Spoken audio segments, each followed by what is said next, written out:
So, we're roughly, 2.5 months away from the NHL coming back, rumoured to be around the 1st of Jan. And what's happened today in the QMJHL, Quebec Major Junior Hockey League, for those who don't know, really I think might affect this going forward about the NHL going back or what they're going to do.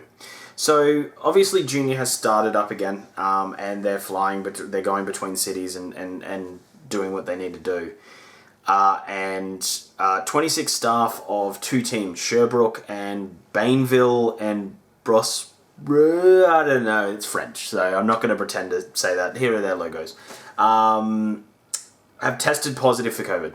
That's a lot. That's a lot between two teams, which has affected any team that they've had contact with or any team that's been in their dressing room, which is Quebec City, Drummondville, Moncton, Gatineau, Sherbrooke, obviously, and now Victoriaville. And so a bunch of games have now been cancelled. I'm in a Red Wings jersey today, nothing to do with COVID or news involving the Red Wings, just I was like, I'll put a jersey on. I've ordered a jersey from the team I barrack for in the OHL. So I'm kind of keen for that to arrive. But yeah, that's going to take months, I assume.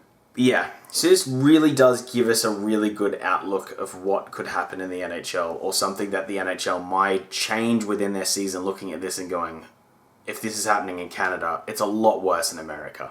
I don't want to besmirch anyone who's from America. This is an attack on you. I know that this is a thing that some people really get aggro about, it's you're attacking our country and things like that. No, but if you look up at the numbers, it's a lot worse in America than it is in Canada. It's not an attack on any political system or anything like that. It's not meant to be that.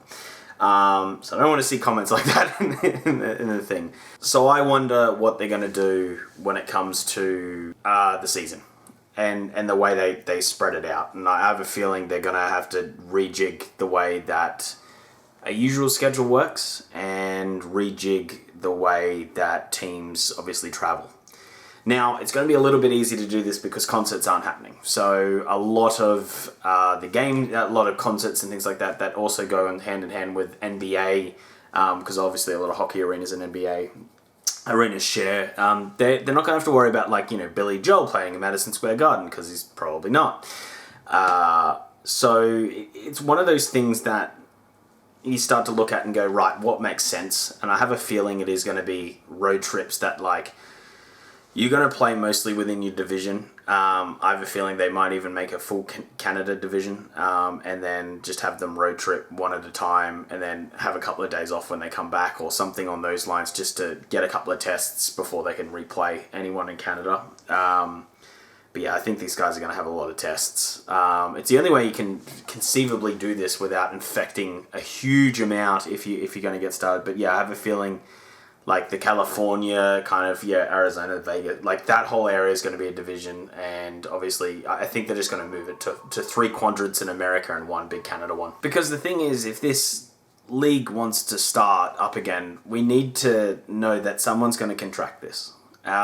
It's just the way it is. Connor McDavid got it just without traveling. Someone's going to get this. And they can't stop the league because someone's going to get it if you're going to restart. Because if you're going to do that, there's no point starting again. If you're going to stop the league like it was when, obviously, the first NBA player got it. And there was a lot less we knew about it then, and hindsight's 2020. But obviously someone in the NBA got it, and that just shut down all the sports leagues. It just and then we kind of all went into lockdown globally for 6 weeks, some places longer than others. And it just meant sport wasn't really on the back burner. But now you're kind of at the level of, we can't do a hub. It's not possible to do a hub. It cost $95 million for the last one, roughly around that. Thankfully, I didn't get the bill for that, so I can't tell you the exact dollar amount. Can I defer to pay? Imagine that bill. Just, whoa. Who used the minibar for $95 million? Oh, boy.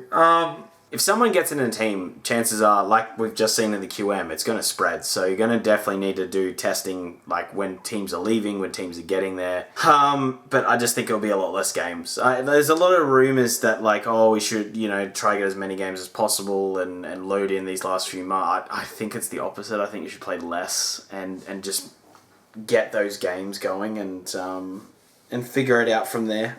just because if you truncate it, you can truncate it, like you can honestly, but you've got to make it that like, I think you're going to get a lot of home and homes, or just like, oh, we'll play 2 games against the Lightning and then we'll play 2 games against Florida and then we'll go back. Like, I think it's going to be a lot more of that. It's so dumb if it's the whole, we fly here for 1 game, then we fly back and play someone else and we play. Like, that's the worst thing you could possibly do in this. You want to mitigate how much you're traveling. You want to keep teams playing there. And yeah, like some teams, like for this next season, are going to get an unfair advantage and some teams are going to be disadvantaged.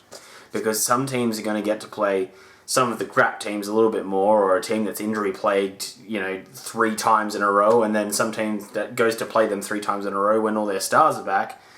It's going to happen. Like, it's just going to happen. Thankfully, like, with all the signings and the cap staying stagnant, like, the parity in the league's never been this close before. The difference between last and first is definitely less. I mean, there's a difference, but it's definitely not. Like, the Red Wings aren't like the Red Wings last year or the year before. Like, they like are a hockey team. I'm not going to say they're going to make the playoffs, but like there's a team there now. Like that, you can say, well done, we're a team, as Dorian would say. But yeah, it's just, yeah, I think that's the only way you can do it. Have a Canada only one. That way, if it kicks off in America, you can still keep the Canada games going and figure all that out. And then I think just points percentage is your best bet in the divisions. Break up the divisions and have 4 from each division go into the playoffs, 1 to 8 from the East and the West. The reason I say that is that if it probably breaks out in a certain area, some teams aren't going to be able to play that much more, but mostly it'll be all within a division because you have a feeling that they'll be playing a lot. So for instance, if Buffalo gets it, then pretty much everyone around, like New York, Penguins and that, they probably would have been in contact with them. So that's why I'm saying point percentage. And then you're not worried too much about, oh, this team got to play 52 games, but the other one got to play 41, because it's all within their division. And then you can kind of, swap it around a little bit and change up the rosters to try keep the division itself at around the same amount of games if things, happen off the fly. But yeah, it's just an interesting thought experiment, and I thought I'd make a video on it. Yeah. Anyway, guys, if you did like this video, hit the like button. Otherwise, hit subscribe down below. We're up to 263, so really do thank you for all your support and keeping this train going. Sorry I didn't cover the trade yesterday and some of the signings. I had to get scans on my leg done. I've done a stress fracture again playing cricket, so yeah, so it's a bit of a day with physio and getting everything sorted, but yeah, it looks like it's not going to be 4 to 8 weeks, but that's all right. Like, I can start a workout program and get things sorted, but yeah, it was a lot of appointments yesterday, so yeah, at least they got the cause of, like, I feel like we've got the cause of, like, what caused it, so hopefully this is the last time I have to deal with this problem. Anyway, guys, if you did like this video, yeah. Anyway, guys, thank you so much for watching. Have a great day. See you, and bye.